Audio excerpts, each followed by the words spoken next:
What's the deal, you guys? What is the deal? What is the deal, y'all? This be your boy, Scotty by Nature TV, and we're here for a brand new review of The Real Housewives of Potomac, Season 10, Episode 12. What is going on, you guys? I hope you guys are having a wonderful, wonderful, wonderful Sunday, and I intend on doing the exact same thing, you guys. What is going on, y'all? What's good? Okay, what is the deal? What is going on? This episode was a filler episode to me up until we got to the end. And y'all know I have a whole lot to say about that ending episode, child. Like that. Listen, Wendy need to cut her losses with her damn mama. That's all I gotta say about that. Cause baby, the way that her mama talked to her in her damn house was fucking crazy. Okay, but we're gonna get there when we get there. But yeah, y'all, we in the building. Y'all know we get this thing started at the 5-minute mark, y'all. Y'all know this. But before we get into anything, let me let you guys know about what's going on tomorrow. Now, tomorrow is the Whether You Like It or Not panel, and we will be over on Sakina's platform this week. Y'all know we had to be over on, it's supposed to be last week for Sakina, but instead we went to Busy last week. So we'll be over on Sakina's platform tomorrow night at the time that y'all know what's to start at 8:30 p.m. So make sure you guys tune in for that on tomorrow, because I'm pretty sure we're gonna have a whole lot of conversation over there on tomorrow.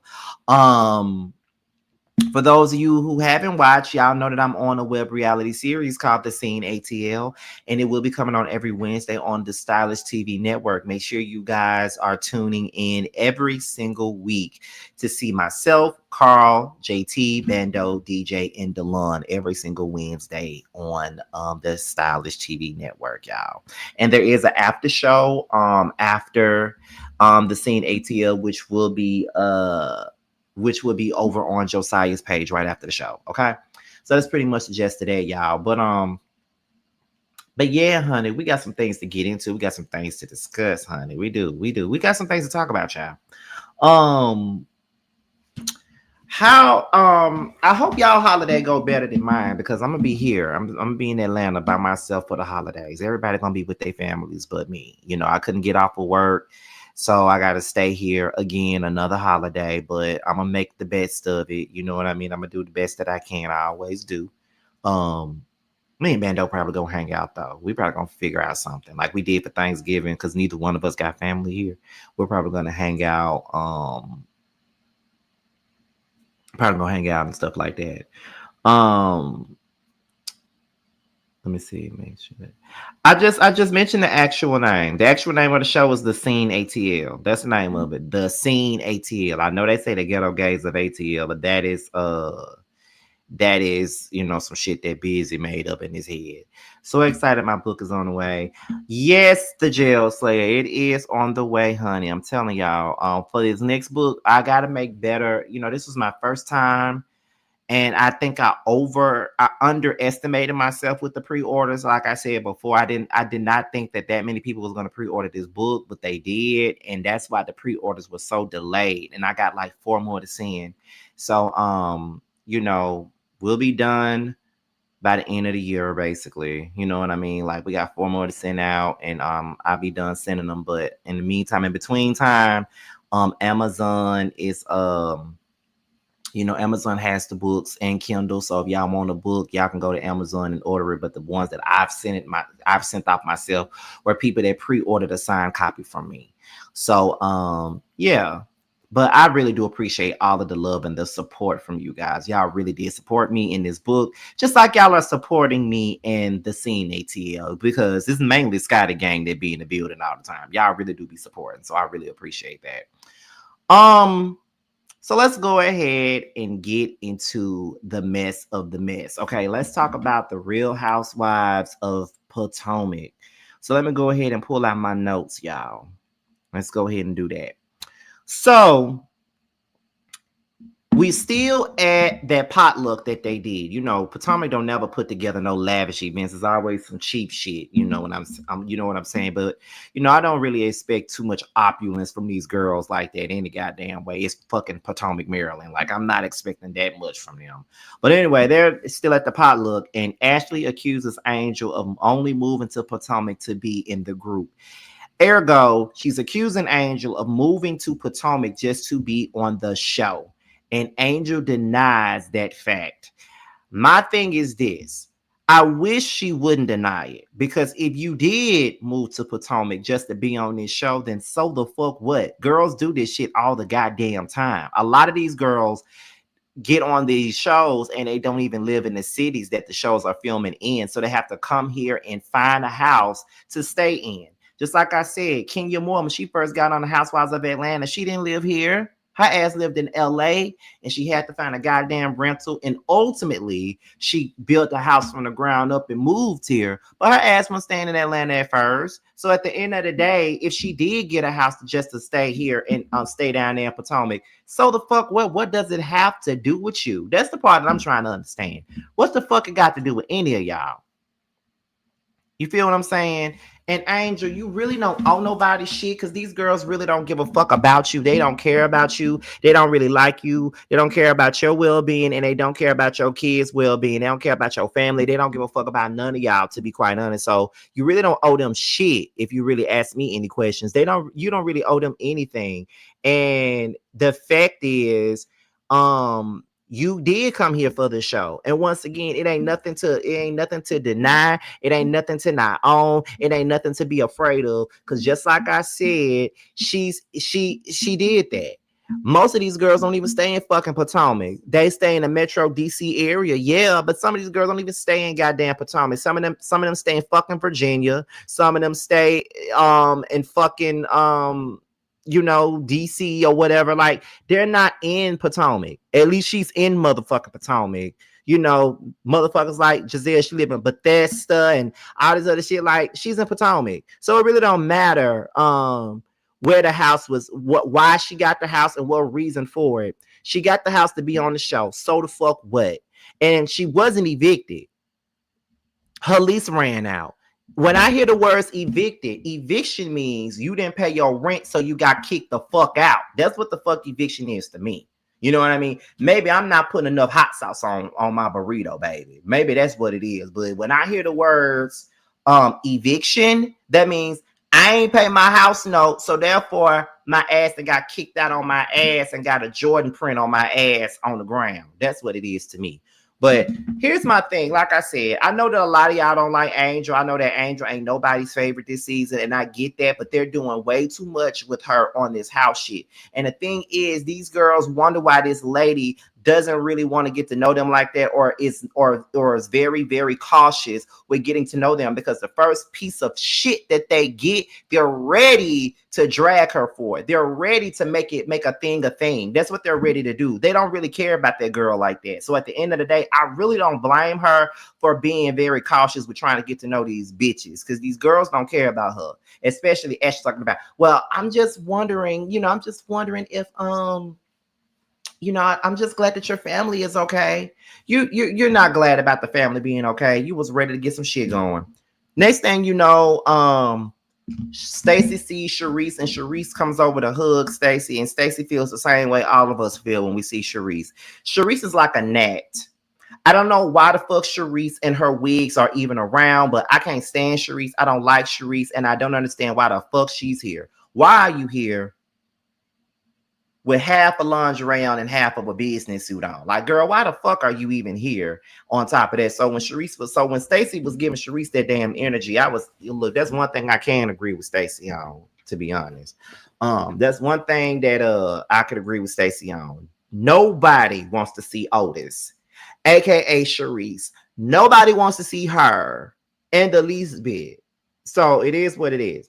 So T-Mu decided to leave. And then, Ashley and Gizelle, they over there talking, and they was basically saying that T-Mu was rude, and why did he leave? He only came as a courtesy for Wendy and Eddie. Other than that, he didn't want to be around you motherfuckers that long. And my thing is, we just got to be honest. T-Mu don't like y'all. And I'm pretty sure that, Stacey is basically telling that man that y'all be dragging her all the time. I'm sure she be telling that man that y'all be ganging up on her all the goddamn time. That's what's going on. And he don't want to be around y'all. And y'all really can't be mad about the fact that this man don't want to be around y'all, because he don't. It's the same way with Juan Dixon. As much as we are so glad that Juan Dixon is not here. That is the same reason why he didn't want to be around y'all either, because all y'all do is talk shit about the husbands all the time and then expect the husbands to come around when y'all talking shit about the goddamn husbands. So don't be surprised when the husbands don't really want to be around. So it is what it is. It is what it is.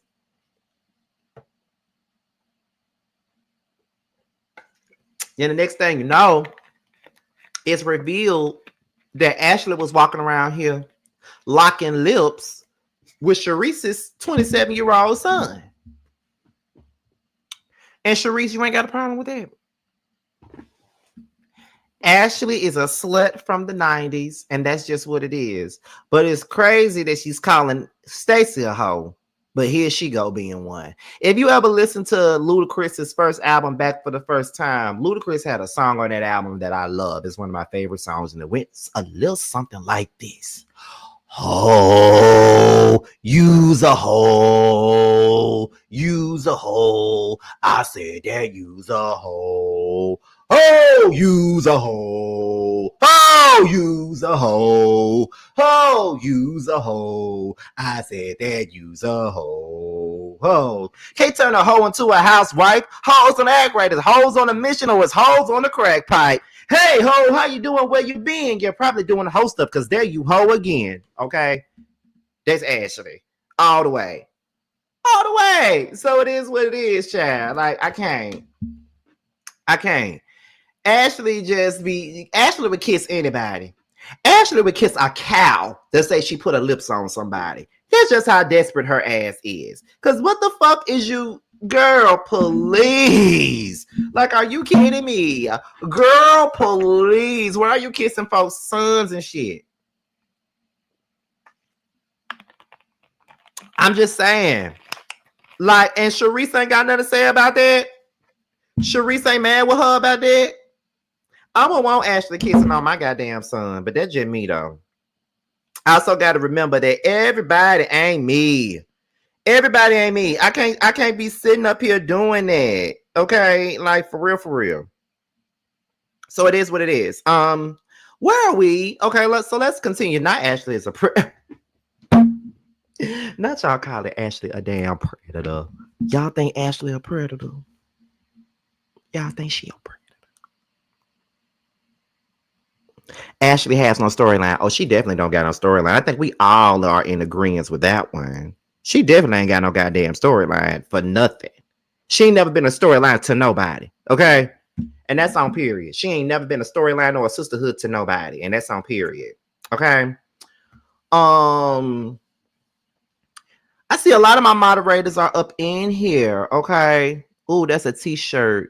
That's merch. Everybody ain't me. You know what? Y'all been trying to get me to get some t-shirts for a long time now. And I listen. I be scared that no one's gonna buy this shit. I know this ain't got nothing to do with the review, so don't stone me, don't judge me, because I know how some of y'all is. But y'all been trying to get me to get some merch and get some shirts made so y'all can purchase them. And I just be scared that ain't nobody gonna buy this shit. But then I look at my book and I see how y'all have purchased and pre-ordered the book and shit. So why am I constantly not giving myself the props that I need to get? So like I said in one of my interviews, starting next year, I'm going to pat myself on the back and big my goddamn self up. Stop underestimating yourself, Scotty. Scotty, you are a legend in these streets. Scotty, you are a pioneer in these streets. And Scotty, the Scotty gang loves and supports everything you do. So why not? So yes, I'm gonna have to get into this. I'm gonna have to find somebody to make some shirts, honey. I'm really gonna have to get into that, okay? But anyway, and y'all been supporting the show that I'm on, okay? And I see y'all up in here. Y'all say I need to get some merch done, and y'all is another person that be encouraging me behind the scenes. Of course, he ain't gonna want you to know that, but it is what it is. But anyway, let's continue, y'all. So we get into Tia. Tia is preparing to see her sister Amira. Now, she called her half sister, which means that that's more than likely her sister from her father. Or whatnot. And let me tell y'all, let me ask y'all a question. My mother does not like the term half brother, half. She hates that term. Do y'all use that term? Cause she don't like that. My mama hates that term. Like, my baby brother is I share my brother with my mom. Well, I share my mom with my brother, but my brother another another father. We don't have the same father. And my mother does not want us to refer to him as half brother. Cause she said, whatever. My mother's exact words, y'all. My mama talked just like this. I know y'all seen my mother on pictures before, and y'all say how beautiful she is, but my mama got a mouth on her. My mama said, whatever came out my pussy is whole. So that's not your half nothing. Okay. Okay. All right. You feel what I'm saying? So my mama does not like the term half brother. She don't like the term half sister. She don't even like for us to call out me and my sister's other siblings on our father's side half brother, half sister. She always say, that's your brother, that's your sister. Don't call them half nothing. My mama hates that term. But she was basically talking about how she wanted to meet up with her for lunch or whatever, and how they're going to get together and stuff like that. So we're finally getting to see just a little bit of personal story from Tia. We started to get some personal story from Tia, right? And one thing about it, and two things for certain, I love Tia.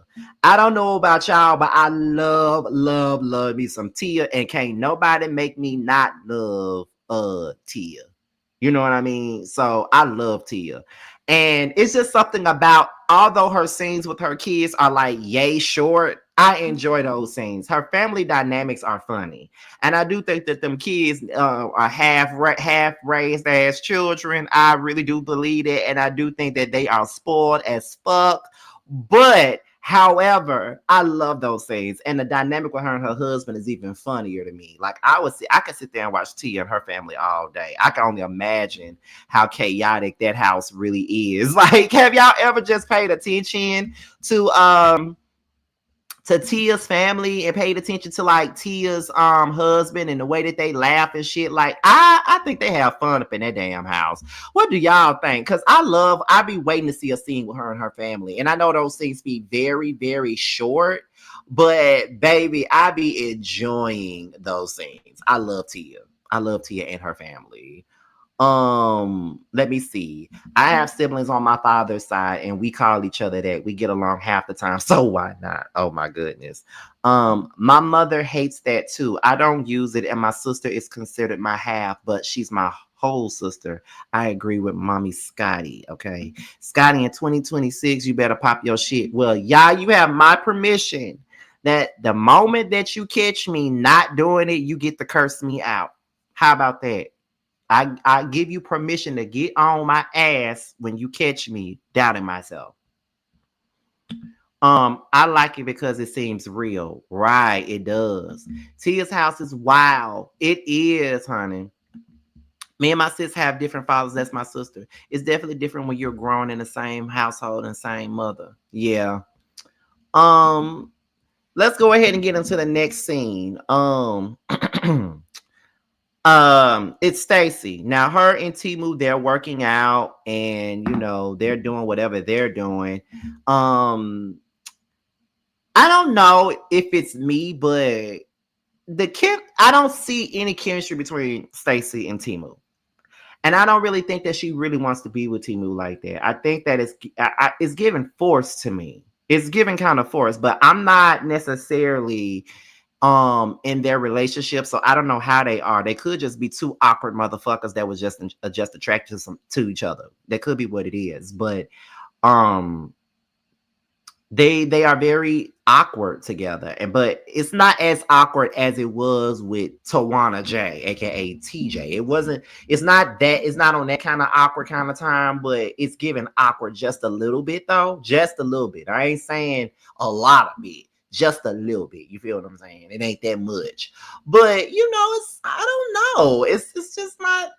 I don't know. I don't want to stay on it too long because y'all already know how people get down when you say something about Stacey Child. But they working out. And T-Mu asks Stacey, is she happy to have him back in the house? And she says that she is happy to have him back in the house. But it's just like, are you? It doesn't seem too enthusiastic, but okay. Tia and her family are reality TV gold. She just got here, but it's cooking. My point exactly. Hey y'all, how does Stacey get wet for T-Mu? First of all, shout out to Aaliyah Brittany, one of my moderators, and I want to know the same thing. How does she get high for T-Mu? I want to know. Scotty, do you have a sister with your mom? Yes, I have a sister with my mom. You will see her on the show that I'm on. Yes, I have a sister with my mom and a brother with my mom. Me and my sister share the same father. Me and my brother do not. Me and my sister have two other sisters and two other brothers. So yeah, that's how that goes. My sister just turned 35 in September. I turned 37 in February, and my brother just turned 25 in June. So that's how it goes. And on top of that, if you want to know how the zodiac signs went up in my household, my mom is a Cancer. My mother is a Cancer. I'm an Aquarius. My brother was a Gemini, and my sister is a Virgo. Imagine all of that in one house. My mama is overly emotional.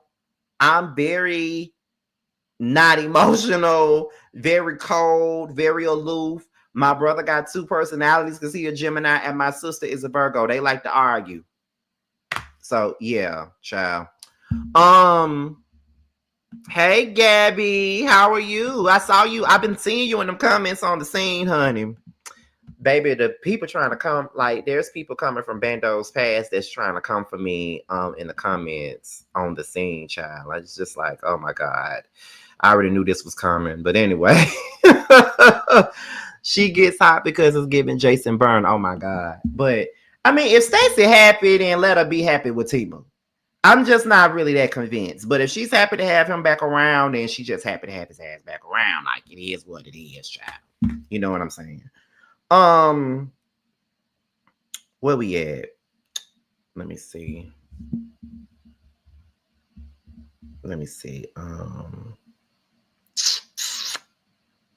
But I think that was it with Stacey and T-Mu. That's it with Stacey and T-Mu. So we're gonna get into Angel.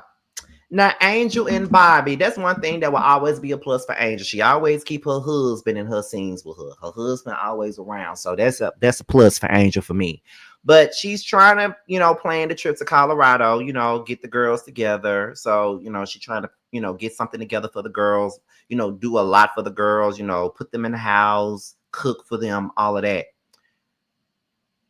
If I was Angel, I wouldn't do shit for them. Just being real, I wouldn't do nothing for them hoes if I was Angel. The way that they've been playing in her face and doing all this other shit, but just like y'all said in the comments, she's been allowing them to play in her face, which is all true. But baby, no ma'am, honey. No goddamn ma'am. No ma'am, Pam. No ma'am, Pam. Ain't no way they would be playing with me. Ain't no way they will be playing with me. I'm just being for real. Like, they won't be playing with me. And then I got to sit up here and host a trip for these bitches. And I know they're not going to appreciate my efforts. They're going to do whatever they can to really knock my block off and all this other shit. So it is what it is. Like, I don't get it, nor do I understand it. But I mean, that's just them.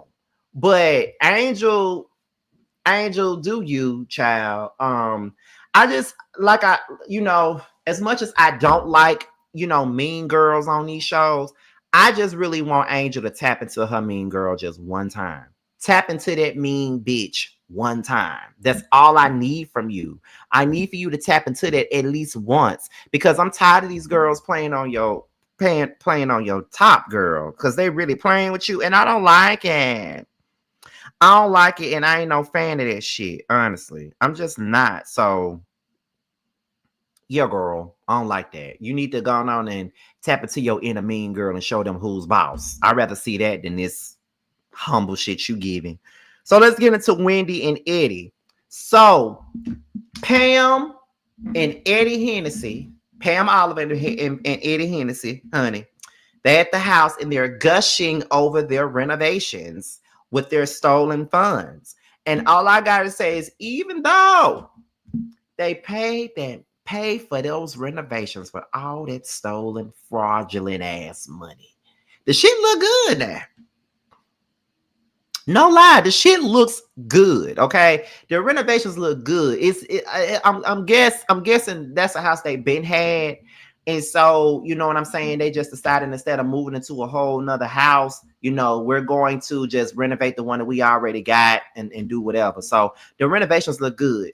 Wendy was saying the next thing we need to do is either the basement or the pool. And then which one would you want, a basement or a pool? And then that is when Eddie was like, I would want to get a basement. She was like, I would want to get a pool.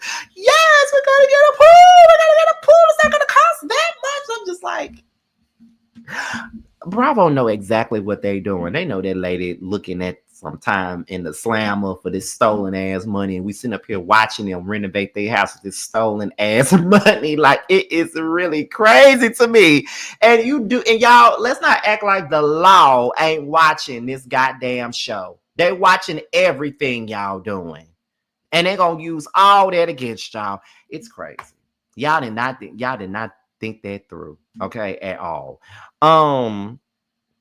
So she's saying that. So now she said, now I need to talk to you about me, you know, calling my dad. And you know, I've been thinking about it, and I've been thinking about it, and you know, I haven't seen my dad in over 20 years, and it was hurting me that he didn't call me. So I'm gonna have a conversation with my dad. So Eddie was like, well, are you about to call him now? And she's like, yeah, I'm gonna call him now. So she calls her father. It was a very awkward conversation, to say the least. It was very awkward. I can tell that her dad is emotionally unavailable. I can tell. I could tell that she was trying to invoke some kind of emotion out of that man, like trying to get him to see her side of the story and stuff like that. And I could definitely see that. And, you know, for me, I just felt like, I just felt bad for her for the most part, because for me, it's kind of like she's really trying with this man and he's not really giving her anything. You know what I mean? Like, all he's saying is that he missed his daughter and ain't no need to cry over spilled milk and all this other stuff and things like that, right? And I get that, you know, I get that you don't really want to harp on the past and stay on the past and things like that, but you got somebody sitting in your face that's really trying to relate to you and really trying to show you how they feel, because they really miss you and they need you in their life. And just to see her dad just not necessarily like downplay it, but just to see her dad sit there and not really give her nothing emotionally was kind of weird to me. But like I said, you could tell that he doesn't really have much emotional intelligence, and he's very emotionally unavailable for Wendy. And I think that at some point Wendy is gonna have to understand it and have to accept the fact that her father is never going to be emotionally available for her. You know what I mean? But if you're gonna accept that man in your life, then you're gonna have to take him with everything. And that's up to you if you want to take that. If you want a relationship with your father, you got to remember he's emotionally unavailable. He's not really that type to fulfill your emotional needs. And if you can accept that, then that's fine. But if you can't, you might need to rethink on whether or not you want him in your life. We get into Gizelle. And as we can see, Gizelle is still doing work with the tumor society. You know, she's still fighting with the people about her dad's will. And as much as I don't like Gizelle, I really hate that she going through that. You know, I hate seeing people fighting over wheels and shit, like dead people money. Like, I hate seeing it. I've never liked seeing it. And it's kind of crazy. You know what I mean? And honestly, like I say, my own family members fight over money and the wheel, and, you know, relatives that, you know, brothers and sisters ain't even talking over a decade because of, you know, they felt like they didn't get a fair share of the funds when their mama died. It's just a lot of stuff like that. And if God forbid something happened to my mama, I would never want me and my brother and sister to fall apart over some dead ass money, because I wouldn't even be excited to get no money in the event of my mother passing. Like, I wouldn't even want that. And, you know, I got a life insurance policy on my own, and I got my brother in control of every damn thing. My brother gonna be a paid motherfucker if something happened to me. I know I told y'all the story before, but I remember when I was making up my policy and stuff like that, out, and they was telling me how much money my brother was gonna get if something happened to me. And I was on the phone. I said, hold on, wait a minute. Are you? I said, you mean to tell me that my brother gonna get all this damn money if I fucking die? My exact words. That lady on that phone was hollering on that phone because I was dead ass. I'm like, so you mean to tell me that my brother finna get all this goddamn? It take me to die for him to get all this? Well, I just got to make sure that he's okay. You feel what I'm saying? So yeah, it is what it is. But shout out to Gizelle for still, doing work with the Tumor Association. So let's get into Kiana and Greg. Okay. Now Kiana is moving in with Greg for the second time.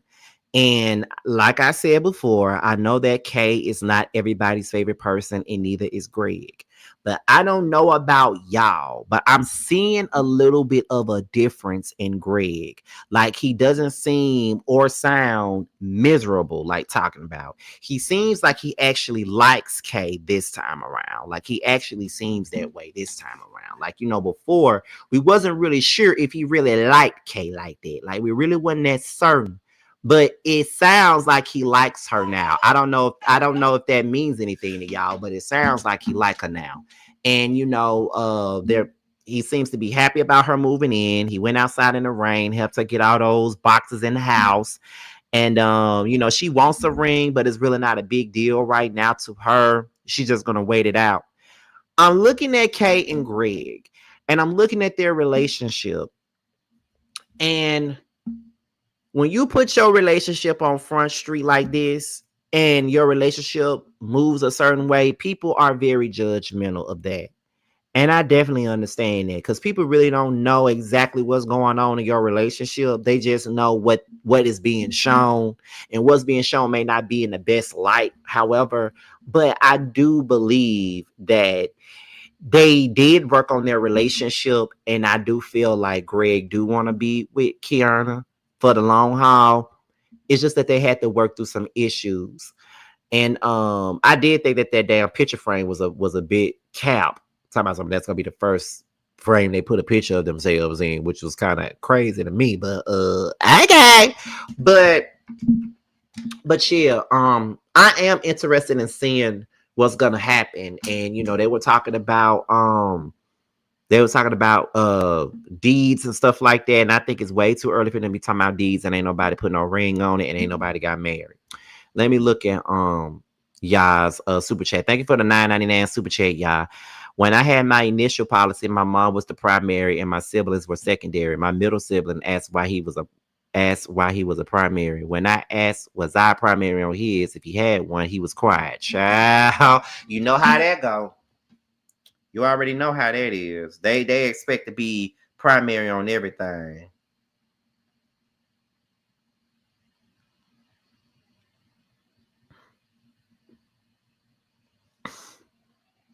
So you know how that go. Y'all know how this shit be going with family and money and all this other shit. Y'all know. But we're gonna move on to Tia and Amira.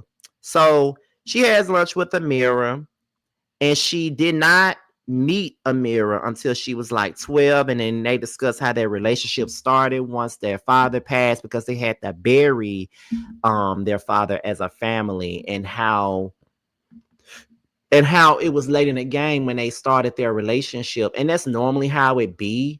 And when you get a relationship that late in the game like that, to me, it is really up to the people that's involved to really want that kind of relationship, if you ask me. You feel what I'm saying? Because like I remember when my mother found her dad, and we were trying to get in contact with her two sisters. They didn't want nothing to do with us. In my opinion, they didn't, because they didn't make any efforts to.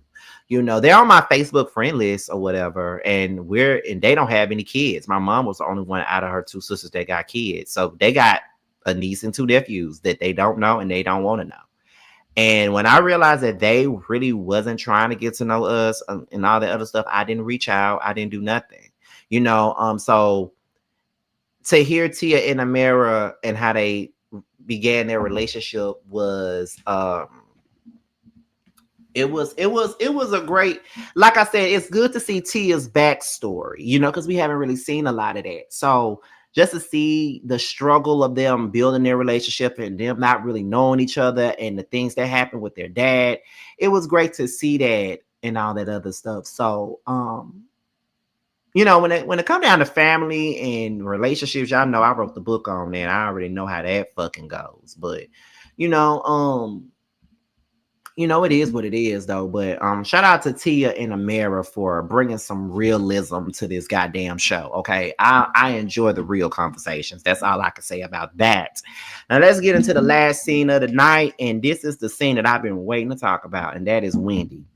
So Susan and Ivy, Wendy's mama and Wendy's sister, they come over to the house. They show her, Wendy and Eddie, they show Susan and Ivy the house. And, Susan was like, you must have paid an arm and a leg for this and all this other stuff. And, Wendy gives them food. They sit down, they chit-chat, right? So as they're chit-chatting, the conversation about Wendy speaking to her dad comes up. And soon as Wendy says something about talking to her father, Susan gets an attitude with her damn bleach face ass. She gets an attitude soon as she says something about it. And Ivy was basically telling Wendy that she doesn't want her to get her hopes up because he has this thing where he'll make you think that he's going to do better. And in all reality, he's not going to do better. He's going to be in the same space that he's always been in. And I can say that I understand where Ivy is coming from. They've been disappointed many times in the past, and she doesn't want Wendy to get that disappointment all over again. So I do understand where Ivy is coming from. But then Susan starts talking crazy and start calling a man a sperm donor and all this other shit, showing her bitterness, right? And so Wendy tells her to stop because the kids are right there. And then she starts telling Wendy, don't point her finger in her face. And I'm not one of your friends in your group. You don't point your finger at me. Girl, this is my house. And this is my family. And you're being disrespectful to my kids by doing all that yelling and screaming and shit in front of my kids. So yes, I'm pointing at you so you can stop all of that so I can send my kids up fucking stairs. Like, what the fuck are you talking about? First of all, like, no, we're not even finna do that. Like, you're not finna disrespect me in my own motherfucking house. Mama or no damn mama, you're not gonna disrespect me in my house. Wendy is a better motherfucker than me because Susan would have got the fuck out of my house and Susan just wouldn't be talking to me no damn more. That's number one. Number two, Wendy saying, I'm protecting my kids from this. You're not gonna, that's their grandfather. They don't need to hear all that. And so she gets to cussing and telling Wendy to shut the fuck up and get lost and all this other shit. And I'm looking at Wendy mama like, bitch, who the fuck you telling to get lost? You get lost, bitch. This my house. You can't be for real. And then on top of it, and I ain't gonna lie, the shit was triggering as fuck because you see, Ivy, you see your mama doing the most. You see your mama disrespecting Wendy in her fucking house. And you are going to jump on your mama's side knowing that she wrong. Knowing that she wrong. Knowing that she wrong. You just going to jump on that side knowing that she fucking wrong here? And then when Wendy feels like y'all are ganging up on her, you're telling Wendy to shut the fuck up. You're telling, when Wendy said, y'all always do this, y'all always do this. This reminds me of that SWV and Escape show. I might be looking too far into this, but this reminds me of that SWV and Escape show. Remember when Tamika was crying and she said that Gloria and Latasha always gang up on her and she's been dealing with this her whole life? Baby, I'm sure Wendy has dealt with this her whole life. And baby, that reminds me of my family dynamic. That shit be pissing me. I cannot stand to feel ganged up on when I know that I'm not in the wrong. Like, bitch, you in my house. How the fuck are you gonna sit up here and tell me what to do and tell me to get lost? Motherfucker, you get lost. Both of y'all get out. And then when Eddie comes in there trying to calm it down, Susan still act like she don't want to calm the fuck down. And then even after that, It's just like Wendy was crying and she told Eddie she want them to get the fuck out of her house. And so that is when Ivy was like, so you want us to get the fuck out of your house, Mom? Let's go. Let's go. Oh, not you mad because she wants you to get the fuck out of her house. Bitch, that's what she said. Get out of her house. Get out of her house. That's what needs to happen. Get the fuck out of her house. Who the fuck y'all supposed to be? Y'all cannot get upset because that woman does not want to hate her dad. And Susan, get the fuck over it, okay? Yeah, you had Wendy and Ivy. The nigga wasn't shit. He left you to raise them 2 kids on your own. Okay, that's fine. We get that. We get that you're a fucking woman scorned. We get that shit. We get it. But just because you hate that man don't mean that Wendy gotta hate him just because you do, okay? She's a grown-ass woman with a husband, 2 children, and a big-ass house that you're reaping the benefits off of. She can do whatever she likes, and she can talk to whoever the fuck she wants to. She don't need no approval from you or Ivy. And Ivy, you are an enabler. You are the ring, you're not the ring. Is it the ringmaster? Hold on. Because I be sharing stuff about family dynamics, honey. I be sharing these posts about family dynamics, and I promise you, I be learning shit every day. I be learning these different terms every motherfucking day. Let me go over here and look. Let me find this shit, because I think how it goes is that Susan is the ringmaster. Susan is the ringmaster. Okay, Susan is the ringmaster. And Ivy is the guy. She's either the ghost watcher or the flying monkey. I think that she's the flying monkey, though. Okay. So my thing is, she the ringmaster, you the flying monkey. You don't do shit but enable the shit that Susan doing. And you already know that Susan was fucking wrong. And I was very surprised that there were people that felt like Susan was in the right to go off on Wendy. She was not in the right to go off on Wendy and disrespect her. Now, is she well within her feelings? Absolutely.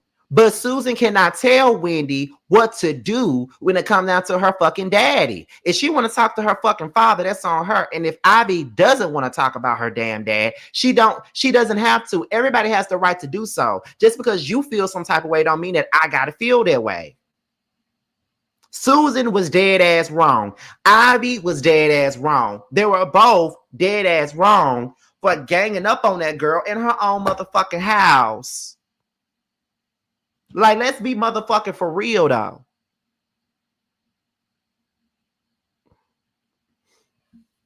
There's no way around it. I don't care what nobody say. There is really no way around it. Susan was motherfucking wrong for that. And that's it. That's all I really got. So, yeah, fuck Susan. I don't give a damn who mama it is. Fuck her. She ain't no better than Mammy Wig. She ain't no better than her.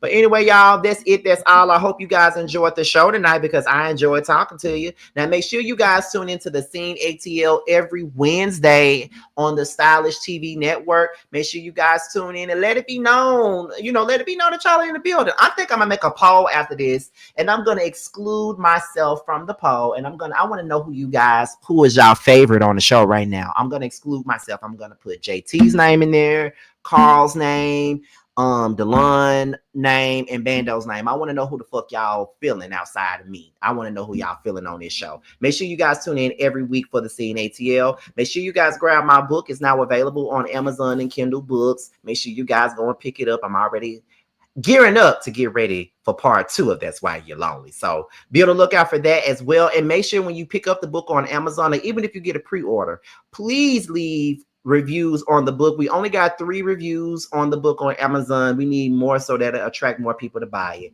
With that being said, you guys, this be your boy Scotty by Nature TV. Be sure to like, rate, comment, subscribe, share this video, and also click on the notification bell so you can be notified whenever a video drops. And if you want to follow me on any form of social media, my Twitter, my Instagram, and my TikTok will be down below. With that being said, you guys, your boy's up out of here, and I will see you guys on the next one. Bye. That 20, yeah, you always been a sneaky bitch, hating from the sidelines, trying to get big, yeah. You don't found one, yeah, you don't found one. You don't found one, found you a real one. On my assets lately, you catching face shots, fire catching babies. Heavy on the highs, better get you some gravy. Cut that lady check, why you out here being lazy? I got bored with that season, I'm talking shit when I'm spitting. Fact a bitch, I'm the reason. When it got you hoes heated. Snow got them hoes sneezing, got the meals you not eating. Where had them hoes leaking, God trust when I'm speaking. It's giving. Big bands gon' make it hot. Real niggas gonna come up, don't let the game gon' change us. Real niggas in my circle, ho, don't ever play us. This the real hustle, we make the money, don't make it make us. They ain't bout shit, talking out they neck. Bitch, we bring the heat every time we step. You fucking with a beast, fucking with the best. Get money on the east, plug on the west. Bitch, I'm from the north, but we run it south. Bitch, we outside, what you talking about? Who the fuck is me? No, who the fuck is you? Get these niggas.